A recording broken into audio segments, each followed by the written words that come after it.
The honor of serving as the chairman of the governing board of the South Florida Water Management District. I'm joined here today by some of my governing board members.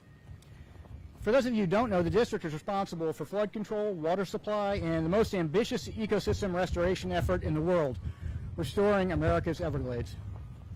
You know, Everglades restoration is a joint effort between the state and federal government, and under the leadership of Governor DeSantis, the state of Florida has taken a strong lead to restore our river of grass. Before the governor even took office, he set out a bold vision for Florida and for our environment. And then on his second day in office, he wasted no time by signing an executive order that called for record funding for Everglades restoration, reducing harmful Lake Okeechobee discharges to the estuaries, and cleaning up our waterways. 2 years later, he's kept his promise to Floridians and to our environment. And today is another major step forward in Everglades restoration. One of the most important ways to fix our Everglades ecosystem is by building the EAA Reservoir project, which is located west of here in the Everglades agricultural area. This 17,000-acre project combines two major features: a natural wetland to clean water and a massive storage reservoir to store excess Lake Okeechobee water. The state of Florida is building the wetland component, just like the one you see behind me today. The U.S. Army Corps of Engineers is building the reservoir component, which will store 240,000 acre-feet of water. Instead of sending excess Lake Okeechobee water to our estuaries, the reservoir and wetland will work together to divert that excess water south to the Everglades and ultimately to Florida Bay, where it's needed the most. It's going to reduce harmful releases from Lake Okeechobee to the estuaries. It's really a game changer for ecosystem restoration and protecting our estuary communities and our estuary economies. When many said it was impossible, the South Florida Water Management District voted to start the state of Florida's wetland portion of the EAA Reservoir project 12 months ahead of schedule. Yeah, 12 months. I mean, that's unbelievable to me, but it says it right here on the paper, and it's actually happening. We're going to finish the wetland component in 2023, and once we finish, we can send even more water to the Everglades instead of flushing it east and west. Last summer, we began blasting and excavating canals for the project. We recently issued the final contract for building the cells of the wetlands. Today, we're signing this most important agreement with the United States Army Corps of Engineers that's going to allow them to start the construction on the reservoir component of the project. And that's really all because of the leadership and the tenacity of our Governor DeSantis, our partnership with Secretary Noah Wallenstein at the Florida Department of Environmental Protection, support from the Florida legislature, and engagement with the Jacksonville District of the United States Army Corps of Engineers. Just moments ago, the governing board voted unanimously to authorize the EAA Reservoir Project's Project Partnership Agreement. This agreement memorializes the state's commitment to expediting the EAA Reservoir Project.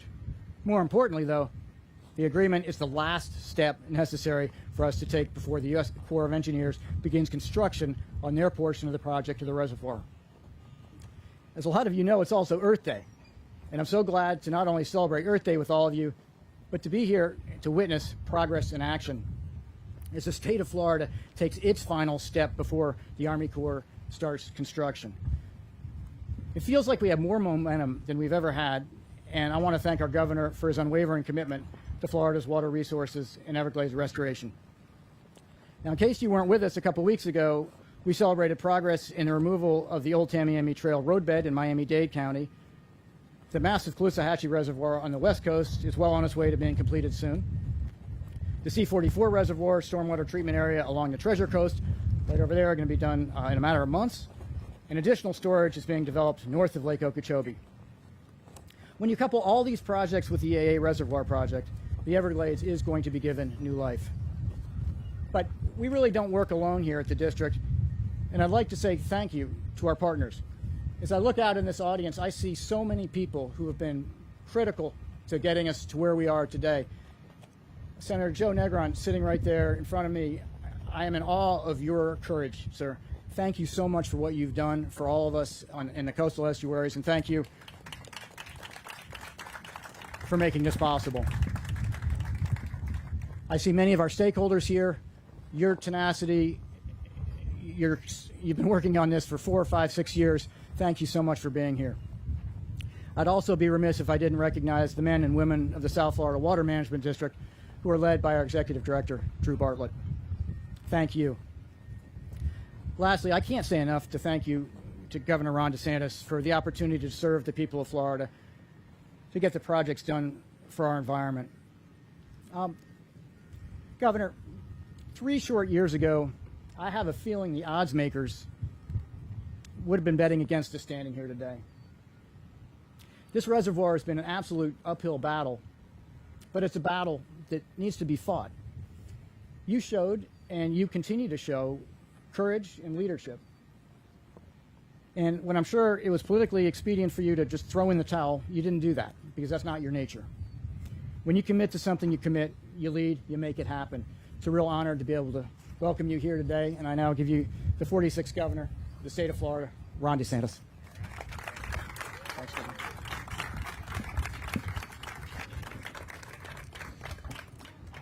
Well, thanks a lot, Chauncey. Thanks for everybody who's here. Appreciate everybody who's the board members, people working at the district, obviously our partners at the Army Corps.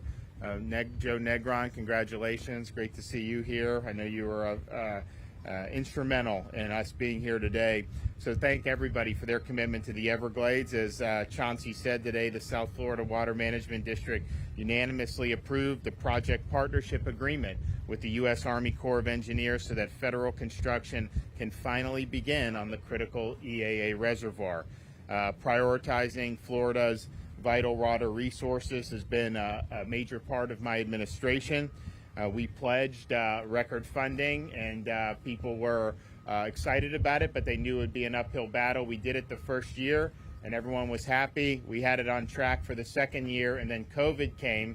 We had the budget right before COVID, really, and they were like, well, there's no way this is going to make it. But we were able to make smart choices. You know, I did veto $1 billion, but we were able to keep our commitment to our water resources. And so we were happy to do that. But then people were saying, well, okay, the budget's going to be a disaster for this coming year. There's no way you're going to be able to do it. And in terms of meeting what we promised, I can tell you the legislature is not equaling what I asked for.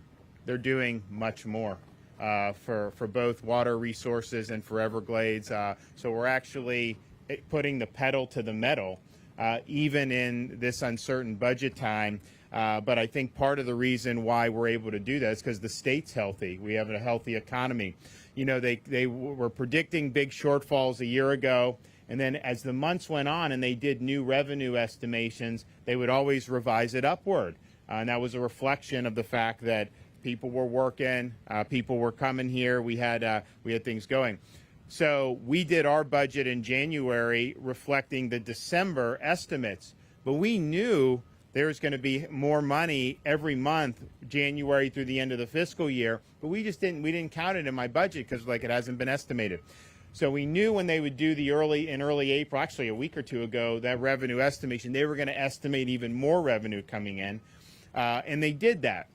And that was like $1.5 billion for the rest of till the end of June, above what we had thought previously. Well, we're now looking at the revenue coming in for April.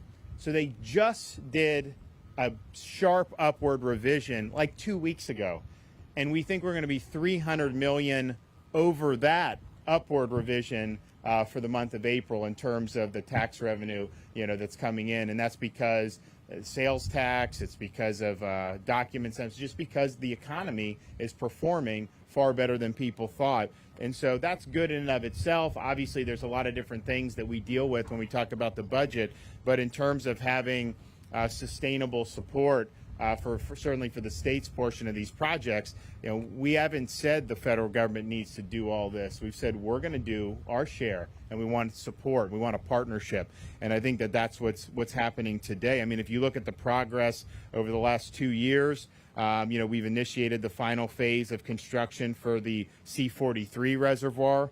We're nearing completion of the C-44 reservoir and stormwater treatment area. Just last month, many of you were with us when we highlighted some of the projects involving the Tamiami Trail, where we're removing over 5 miles of roadbed from the old Tamiami Trail to improve the volume of water flowing south through the Everglades. And so the progress, I mean, I think we're either, for the state's portion, we're either on schedule or ahead of schedule on all these major things, which is great. Now, the EAA Reservoir project includes two major features: a treatment wetland that will clean water and a reservoir that will store excess water from Lake Okeechobee. And at my direction, South Florida Water Management District expedited the progress on the treatment wetland component, which the state of Florida is constructing. The district began constructing the stormwater treatment area last year, which was 12 months ahead of schedule. And as was mentioned, the project is scheduled for completion in 2023. The agreement today brings us one step closer to beginning construction of the second component of the EAA reservoir, the 10,500-acre above-ground water storage reservoir built by the Army Corps of Engineers. Now, we thank the Corps for the partnership. We urge them to execute the agreement as quickly as possible so that work can begin as soon as possible. We think that this project is absolutely essential to reduce harmful discharges to the northern estuaries and to help us send more clean water south to the Everglades. And so we hope, I think construction is anticipated to begin later this year. So we obviously support that, and we want to see as much progress as we can. So when we started in January 2019, we said we were going to be ambitious. We said that we were going to, have a strong vision. I think a lot of people throughout Florida are happy that we're finally tackling this in a really comprehensive way. But we said, it's going to be, it's not like you just flip a switch, like you got to be on this. And so we've managed to stay the course. So we're happy about this today. And we obviously look forward to more achievements in the near future. And as I mentioned, I think the budget, and they're going through all this right now. I mean, this is going to come to a head in the next week and a half. But I think people are going to be really, really satisfied with what we're doing in terms of the budget for protecting Florida's water resources and what we're doing for our infrastructure related to water. And so thanks to the legislature for answering the call. I mean, probably didn't have as much support when Joe Negron was there for some of the stuff we're doing. This was a really tough fight for them back then. Now we have, I think, a stronger consensus. And so I think that that's really good for the people of Florida. So it's an honor to be here. And who's coming up next? Noah, come on.